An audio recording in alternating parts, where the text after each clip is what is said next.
کیا واقعی انسان 309 سال تک سو سکتا ہے؟ اصحاب کہف کے واقعہ کی سائنسی چھان بین۔ ہائبرنیشن ایک ایسا عمل ہے جس کے ذریعے دنیا کے تقریباً 2000 مختلف جاندار موسم کی سختیوں، خوراک کی کمی اور موت کے خوف سے بچنے کے لیے لمبی تان کر سو جاتے ہیں۔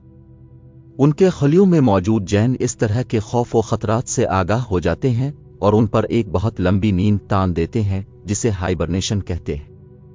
اس عمل کے دوران دل کی دھڑکن 95 تک آہستہ ہو جاتی ہے، سانس سیکنڈوں کی بجائے منٹوں میں چلی جاتی ہے، جسم کا درجہ حرارت کم ہے کر ٹھنڈا ہو جاتا ہے، اور جاندار اپنے جسم کی غذائی توانائی پورا کرنے کا بڑا حصہ جسم میں موجود چربی اور مسلز سے حاصل کرتا ہے۔ خوراک یا چربی سے توانائی حاصل کرنے کے اس عمل کو میٹابولزم کہتے ہیں۔ آپ یہ کہہ سکتے ہیں کہ ہائبرنیشن کے دوران کسی زندہ چیز کا میٹابولزم انتہائی سست ہو جاتا ہے۔ ہائبرنیشن کرنے والے جانوروں میں کئی چوہے، چمگادڑ، گلہری، مینڈک، لنگوروں کی کئی نسلیں، کچھ پرندے، سانپ، کیڑے اور کئی ریچھ شامل ہیں۔ ہائبرنیشن سے باہر آنے پر جانداروں کو زور کی بھوک لگتی ہے اور وہ پہلا کام شکار تلاش کرنا کرتے ہیں۔ عام طور پر ہائبرنیشن سردیوں سے بچنے کے لیے ہوتی ہے اور اس موسم میں شکار بھی کم ہو جاتا ہے۔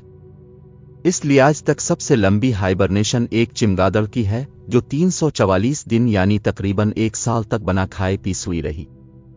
سائنس یہ بھی ثابت کرتی ہے کہ ٹیلامرز جو کہ ڈی این اے کے ٹکڑے ہیں اور سیل کے کروموسوم کے کناروں پر ہوتے ہیں، وہ سیل کی ہر تقسیم کے وقت کم ہوتے جاتے ہیں اور ان کی تعداد کو لیبارٹری میں ٹیسٹ کر کے کسی جاندار کی باقی ماندہ زندگی کا اندازہ لگایا جاتا ہے، لیکن ہائبرنیشن کے دوران ان کو انتہائی سست رفتار سے کم ہوتے دیکھا گیا ہے۔ اس ساری بات کو آسان لفظوں میں کہیں تو ہائبرنیشن کے دوران جانور کی عمر بڑھنا تقریباً رک جاتی ہے۔ اب ذرا قرآن کی سورت کہف کے ان چند جملوں پر غور کریں۔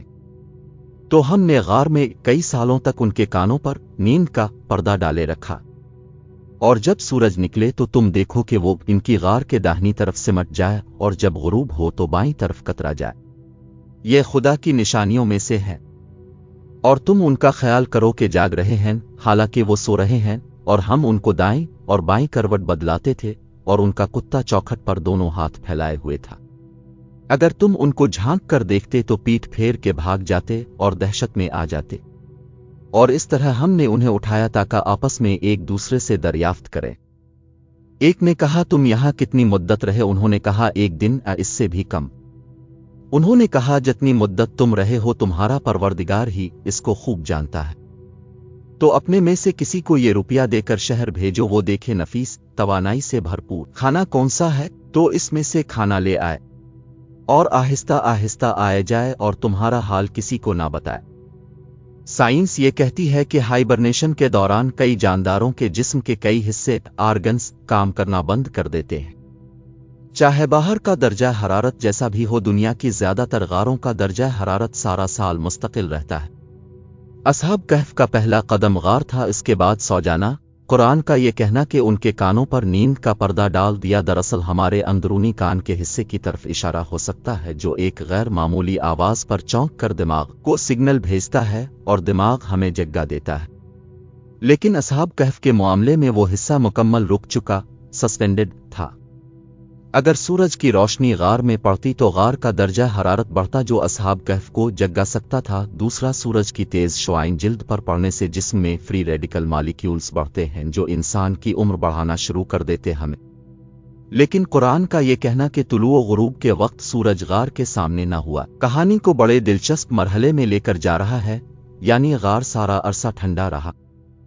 سائنس مانتی ہے کہ سویا ہوا شخص اگر زیادہ دیر تک کروٹ نہ بدلے تو خون کا باؤ رکنے اور پریشر کی وجہ سے جسم پر بڑے بڑے زخموں کی بیماری کا شکار ہو سکتا ہے، جسے پریشر السر کہتے ہیں۔ لیکن قرآن کہتا کہ اصحاب کہف کی کروٹ باقاعدہ بدلائی جاتی رہی، چنانچہ وہ اس بیماری سے محفوظ رہے۔ سائنس کہتی ہے کہ اگر آنکھیں زیادہ دیر تک بند رہیں تو آنکھوں کے نرو آپٹک کو نقصان پہنچا کر اندھا کر سکتی ہیں، اگر زیادہ دیر تک مستقل کھلی رہیں تو کارنیا کو نقصان پہنچائیں گی۔ کوما کے اکثر مریض اگر لوٹ آئیں تو آنکھوں کی بیماریوں کا شکار ہو چکے ہوتے ہیں۔ اب ظاہر سی بات ہے کہ اتنا لمبا عرصہ سونے کے لیے آنکھوں کا باقاعدہ وقفے وقفے سے جھپکتے رہنا ضروری ہے تاکہ نظر ضائع ہونے سے بچ جائے۔